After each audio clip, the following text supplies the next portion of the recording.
Hello guys, welcome to the section. In this section, we are going to be learning how to build a React agent using LangChain from scratch.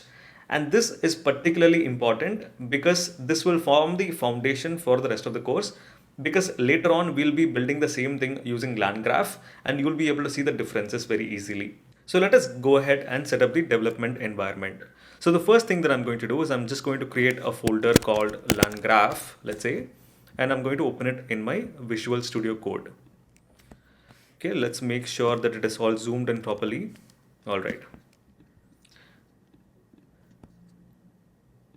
Okay, so to start off with, I'm going to create a virtual environment. If you're used to doing it with Poetry, you can do it, but I like to do it with a very simple virtual environment. So I'm just going to say Python 3 dash m basically stands for module. So we are using a particular virtual environment module inside of Python. So we can say venv and we can give the name of the folder that will be getting created here as well.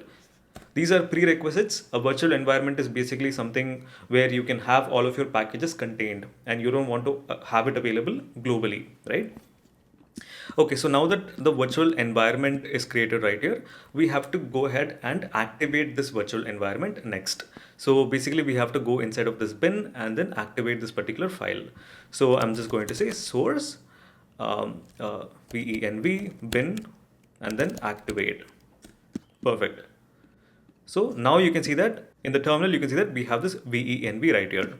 So the next thing that I'm going to do is I'm going to create a folder called one underscore introduction. So let's create a file inside of this, and this could be a simple React basic, React agent basic. Okay. So let's talk about the dependencies that are required to run a React agent. So obviously the first one would be installing the LangChain classes, right? So I'm just going to say pip install LangChain. And the second thing, since we're building a React agent, basically if you remember what agents are, they're basically the reasoning ability of an LLM plus tools, right? So we might also have to install LangChain community, because community, in the community package, there are pre-built tools that we can easily use. So we'll be using one of that. And in this particular section, we'll also be building our own custom tool as well. So you're able to see the full extent of what is possible. So let's actually go ahead and install LangChain underscore community. And the next thing that I want to install is a chat model, and more specifically, Google's chat model. If you do not know what chat models are, they are classes that LangChain provides out of the box, which lets you, interface or rather communicate with LLMs very easily. So I'm going to be using the Google's chat model because it is free, and I want to make this particular course accessible to as many people as possible. So you can just come to Google if you want to know what is exactly the package that you want to install. You can just say LangChain and Google chat model, and that is going to give you the exact document right here. If you want to switch to OpenAI for some reason, you can just say OpenAI right here, and this is going to give you another chat model. But right now we are interested in the Google generative AI chat model. So let's click on that, and you can see that this is the package that we want to install. So I'm going to add this here as well. And let me think, what else do we need? So we might also, for this particular chat model, we might also have to have environment variables, right? And then we have to make that environment variables available in our Python file. And for that, we might need the Python dash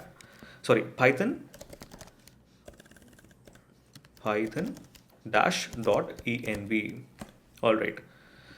So since there's quite a lot of packages, it might take a while. All right, you can see that everything is installed right now. Great. So let's actually go ahead and start importing our first chat model. So I can just say from LangChain Google Gen AI import chat Google generative AI. Okay. And I just want to test if everything is working fine. So I just want to make a simple LLM call, something very silly, and make sure that everything is working fine.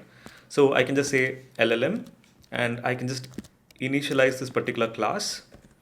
So we have the model right here, and I can say invoke on it. If you do not know what we're doing right now, I've made a separate, again guys, I've made a separate LangChain crash course where I'm going in depth on chat models, but we're not going to be deep diving into that. So we have the model right here, and we are going to be invoking on it, and we can just say something like, give me a fact about cats. I don't know, right? Something very simple. So we are going to be getting the result right here. We can just go ahead and print it. And before I run it, you can imagine that it's not going to work because we haven't really provided any API key, right? So let's actually go ahead and create a .env file right here. And I'm not really sure, what property to put here. So I'm just going to go back to the documentation. Let's click on this. And you can see that this is the key that the class requires. So I'm just going to put this here. And as for the key itself, I'm going to go to aistudio.google.com and basically just log in, and you can see that we have the get API key right here. And I've already created a couple of these things. I'm just going to create another one. So I'm going to choose this particular project, create API key. All right, so the key has been generated. I'm going to copy it, put it right here.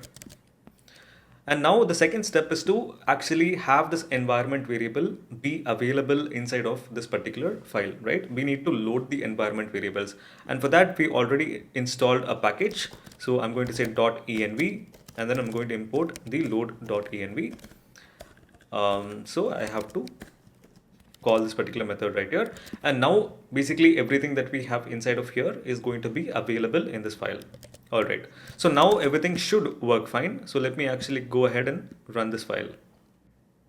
Okay, so the reason why this is not working is because we have to provide a model right here. Okay, so I'm going to say Gemini dash 1.5 Pro. Okay, so this is the model that I want to use. All right, so let's go ahead and run this again. Perfect. You can see that it returns the content, which is cats can jump up to 6 times their height. All right, great. So now that we know that everything is working fine, now I want to go ahead and give a slightly more complicated prompt that the LLM itself would not be able to answer. So for example, we know that LLM is just the brains, right? It does not have any capability to access real world information. Like it cannot go and make a Google search. It cannot actually, hit APIs or anything like that, right? So I want to force the LLM to answer something that it cannot answer by itself.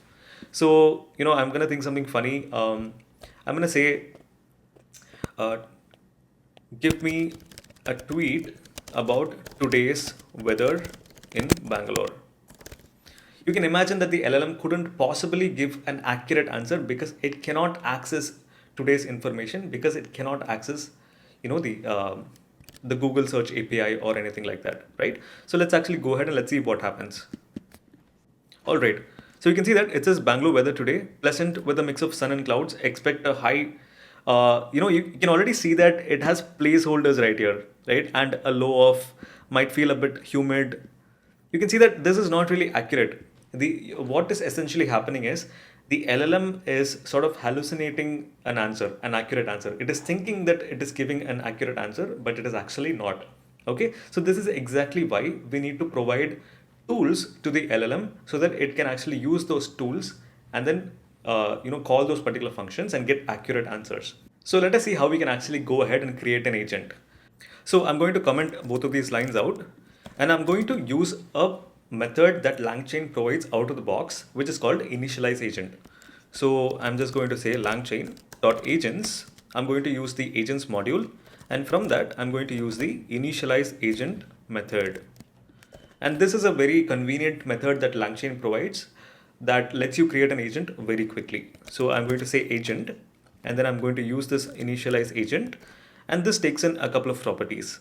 So the first one is it takes in the list of tools. We don't really have any tools right now, but we will build it later on. And secondly, we have to provide in the LLM here as well. So we can say LLM equals LLM. And the next thing that I'm going to provide is the agent type. So you can see that if I were to hover over this, you can see that we have to provide the agent type here. Okay, so I'm going to provide the 0-shot React description.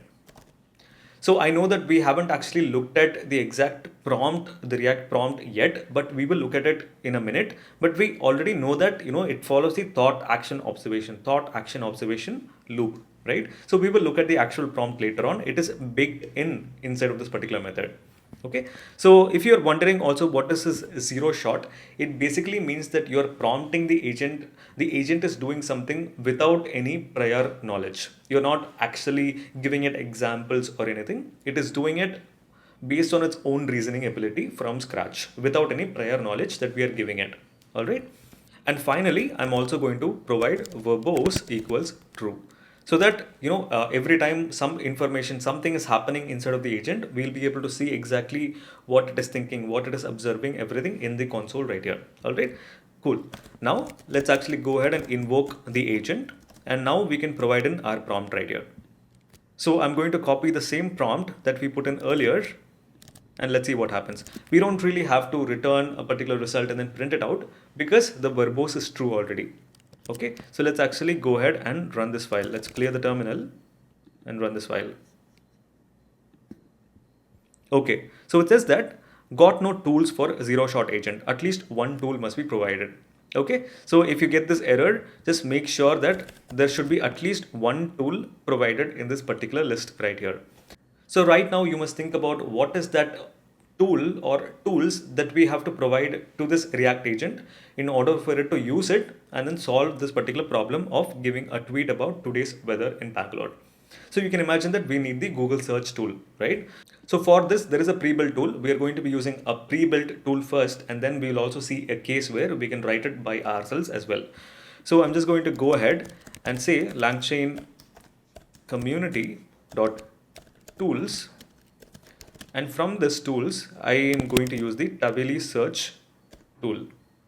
So if you're wondering what this Tabili search is, it is basically a tool that is specifically written for what we're building, which is the LLM applications, and under the hood it basically makes a Google search. Okay, so I'm going to go ahead and say search tool.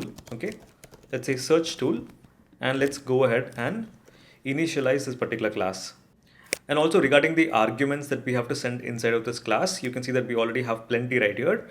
We can leave most of it as default, but the one thing that I want to change is the search depth right here.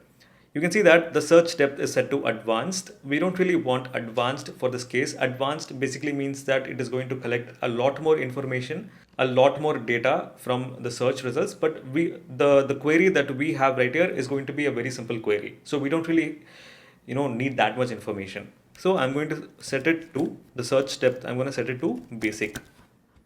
All right. Now I can say tools right here. I can basically just move this outside and I can provide this down here. All right. So let's actually give this a whirl again. Let's see what happens. Okay, so you can see that it says the Tabili API key is not provided, because you can imagine that making a Google search is also something that costs somebody else money. So I mean, but Tabili it provides a free tier as well. So I'm just going to go ahead and say Tabili API key. Let's go in here and let's create an API key quickly. So if you haven't logged in, quickly go ahead and log in.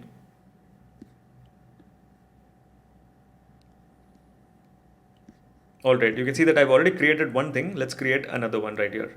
So let's call it LangGraph crash course. So you can see that this is also free. It is rate limited to 100 requests per minute. So let's go ahead and create it. So I'm just going to copy this key, come down to the environment. And what is the name that we have to provide? You can see that it requires the Tabili API key. So let's put it before this. Let's save the file. And also before I run it, let's make it a funny tweet. All right, so let's go ahead and run this file. Let's see what happens. All right, you can see that it is entering the new agent executor chain. This is a class that lives inside of this particular initialize agent class. All right, so let's see what happens. Remember what would happen first? It would think about the question and then action and then observation. Think, action, observation. All right, you can see that everything is done right now. Let's actually go through the steps that the LLM took in order to arrive at this final answer right here. So this is going to be very interesting. Let's take it one step at a time. All right. So you remember that the React pattern is all about think, observation. think, action, observation, think, action, observation, right? So that is exactly what is happening right here as well. So initially we have the question. This is the question that I gave it. This is the prompt that I gave it. Give me a funny tweet about today's weather in Bangalore. Now the LLM is thinking, what do I have to do first in order to solve this particular problem? So it is saying, I need to find out what the weather is like in Bangalore today. Then I can try to write a funny tweet about it. Okay, so this is the first problem that it identifies. Also, the next thing is taking action, right? So it is actually looking at all the tools that are available to it.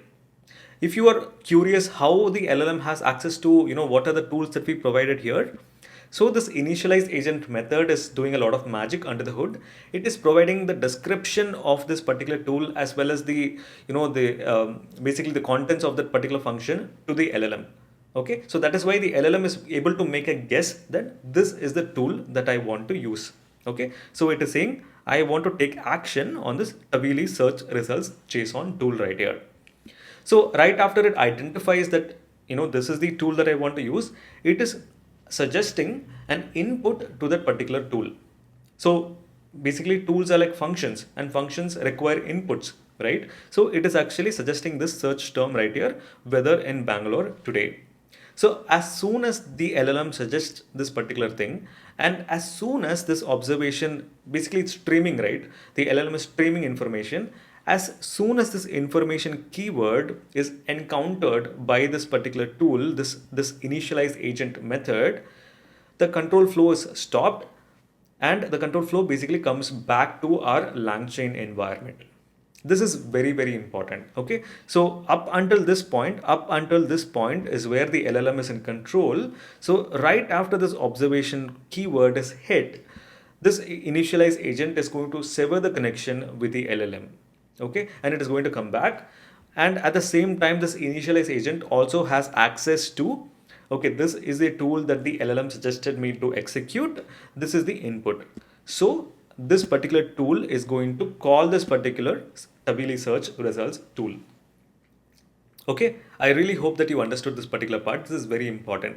If you don't understand it, you can rewatch it. Okay, so our LangChain, it is going to execute this tool with the input that the LLM suggested, and this is going to be the output of the tool. And now as soon as the output of the tool is received by the LangChain, it is going to send the result again to the LLM. Okay, so the LLM is thinking that, okay, this is the observation, this is the output of the tool. It is basically looking at the entire this thing. So you can see that it is using the weather API, the tool, basically this is the output of the tool, right? So it's got a lot of information. It's got a lot of information about today's weather in Bangalore. And then the LLM is basically looking at all of that information, and then it's thinking to itself, it seems the weather in Bangalore is sunny and warm around 27 degrees Celsius. That's good information for a tweet. Okay, so it now has the answer to the problem. It used a tool, it function called and got the output. It is real world information, and now it has that information. So the final thought is going to be, I can now write a funny tweet. Okay, so right after the thought, action, observation is done, it is again thinking. It is thinking to itself, okay, now I have every information that I need. So the final answer is going to be, Bangalore weather is so perfect today. I almost forgot I have responsibilities, almost. Bangalore weather, sunny side up. So this tweet is actually very accurate and is grounded in reality. So this is a very simple example of an agent using tools and using the brain power of an LLM to achieve a particular output. So now you might have a small question. How exactly is this thought action observation is happening? So to do that, that is basically just a prompting technique. React prompting technique is just a prompting technique. Let's actually take a look at what it is made of. So to do that, I'm just going to say React hub. Okay, so just go to this particular URL. This is the particular prompt that the initialize agent method is using inside under the hood. Okay, so this is the prompt. Answer the following questions as best you can. You have access to the following tools.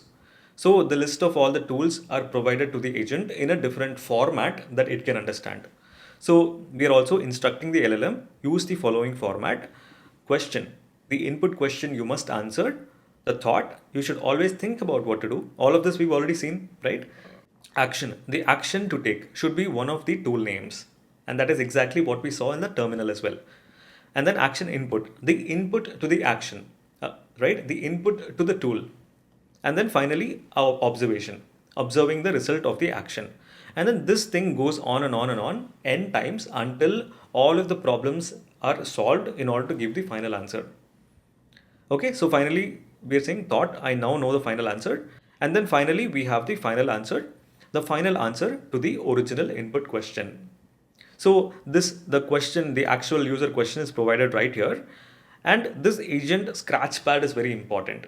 So I told you in the past few sections where, the LLM has complete context about everything that happened before. Thought, action, observation, thought, action, observation. All of that history is maintained by that initialize agent method that I told you about. And every time there is a new LLM call being made for the next iteration, all of that is provided in this particular placeholder. The context, the history context is provided right here. I hope that makes sense. If it does not make sense, rewatch it. Try, reading some different blogs, attack it with different directions, and I promise it will make sense. So now that we have a React agent set up right now, I want to push it a little bit further. I want to challenge the agent and I want it to be able to use a few more tools in order to solve a particular problem. So right now we know that we've provided it a Google search tool. So I want to think of a problem that would make it ask for another tool. Okay, so let's say a couple of days ago I noticed that SpaceX launched a rocket. Okay, so I'm going to say a tweet like, let's say, when was SpaceX's last launch and how many days ago was that from this instant. Okay, so basically what I'm trying to do here is that just knowing how many days ago or when the SpaceX launch was, that is not enough.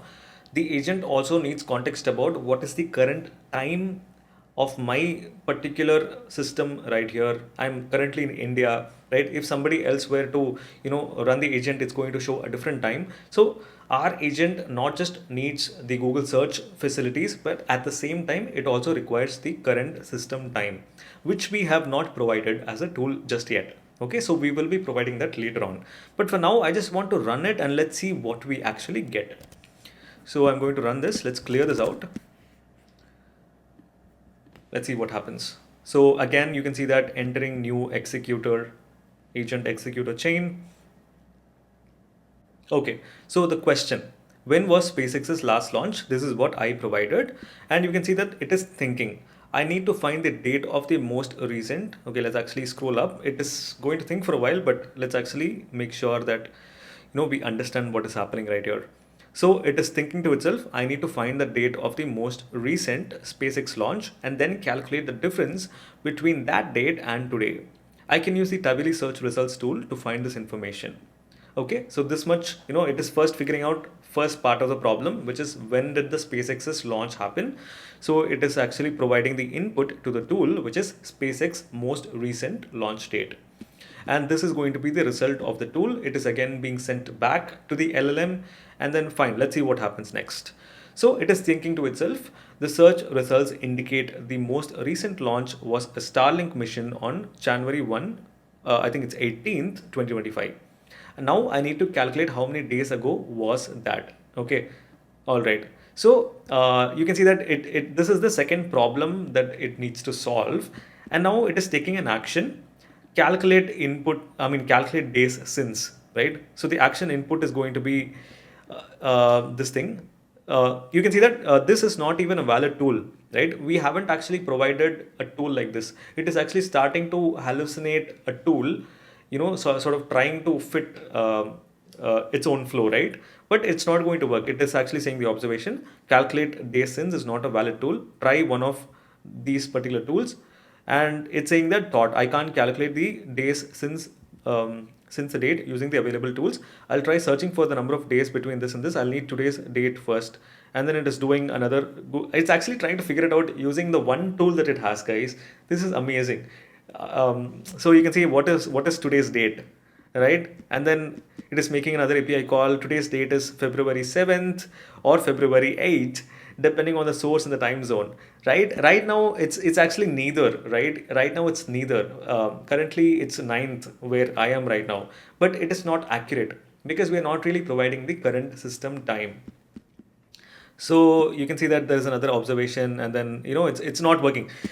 This is an endless infinite loop problem, right? If we don't provide the right tools, there is an infinite loop happening, and we get problems like this, which is not going to work.